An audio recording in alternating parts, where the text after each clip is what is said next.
This is DigiVision Network.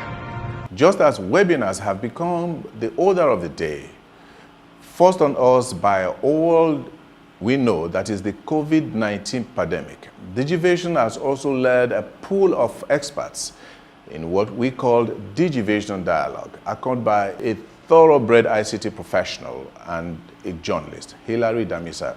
The show was mind-blowing. Africa's digital transformation in post-COVID-19 pandemic has become a pertinent issue of concern to discerning minds.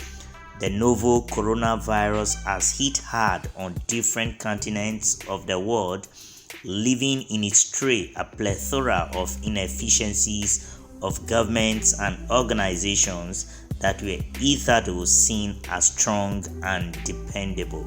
One of the things that for me is missing is strategy. We don't have a national strategy. By that, what I mean is a kind of documented vision or roadmap to what is the next 10 years, because we are starting a new decade now.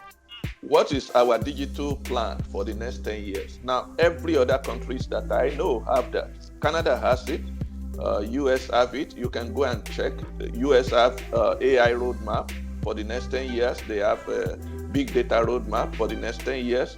They have IoT roadmap for the next 10 years. So they already know, and they are sponsoring each of those areas in terms of research. They are encouraging small businesses to invest in those areas. So it is because the national roadmap sets the pace for every businesses, set the pace for academic research, set the pace for what even small businesses are going to be doing. So that to me is the first thing that we need to know. In terms of Africa, we need to know what are the challenges we are facing right now and how can some of this emerging technology really integrate into our own system. The social and economic welfare of African citizens has become hard hit by the coronavirus.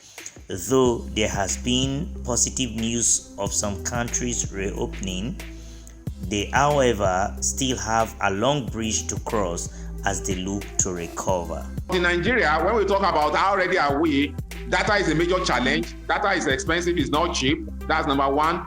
Number two, the other infrastructure like hardware, tablets, laptops, it hasn't gone round. It's not mainstream yet in Nigeria. So that poses a challenge to students learning online. In terms of our hotels, there was a hotel I saw 2 weeks ago on the internet in Germany. They've already put overhead health tracker in all the walkway in the hotel. So which makes it possible to monitor the health of every guest real time, live. In Nigeria, we've not gotten to that aspect. So what they will still do is to check you at the entrance of the hotel and check your temperature. But anything that happens between the time they check your temperature and 3 days or 4 days you check out, we don't have that infrastructure to detect that. Of peculiar concern is the lack of requisite infrastructure needed to propel a quick digital bounce back.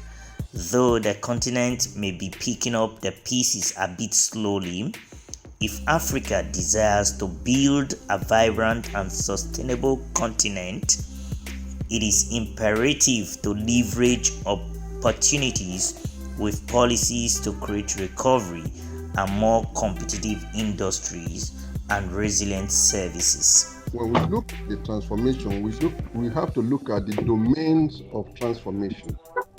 Are we transforming education?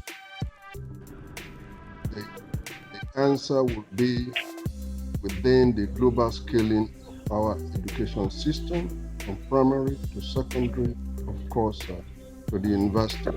How are we classified? On e-readiness classification and index, where is Africa, and most especially where is Nigeria? One recurrent submission of speakers at the DigiVision Network Dialogue is the need for new strategies to activate these opportunities through digital transformation driven by government policies and the readiness of the private sector to bring about changes that will help the continent leapfrog. This is DG Vision Network.